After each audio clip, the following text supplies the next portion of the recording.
நேத்து நீங்க கோயிலுக்கு போயிருந்தீங்களோ ஒரு பொண்ணு கூட? நானும் புதுசு புதுசா ஒரு தொழிலை கண்டுபிடிச்சு ஆரம்பிக்கிறேன்.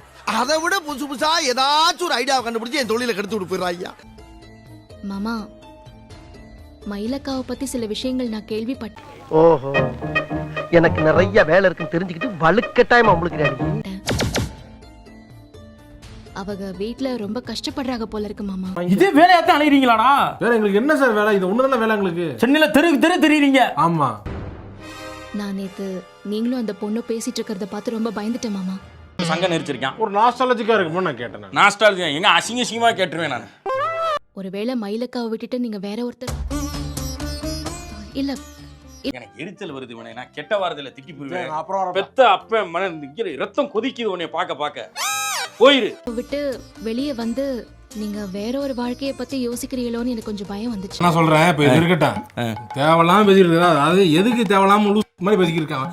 என் வாழ்க்கையில என்ன நடக்குது ஏது நடக்குதுன்னு மனசை விட்டு சொல்றதுக்கு யாராவது ஒருத்தர் இருக்கணும்ல. மூளை வச்சிருக்கியா இல்ல மூளை டிக்கில வச்சிருக்கியா? வச்சிருக்கேங்க. அறிவு இருக்கிற மாதிரி பேசு. வா. ஒருவேளை எப்பயாவது வேற ஒரு வாழ்க்கையை பத்தி நான் யோசிச்சாலும் தப்பு இல்லைல்ல.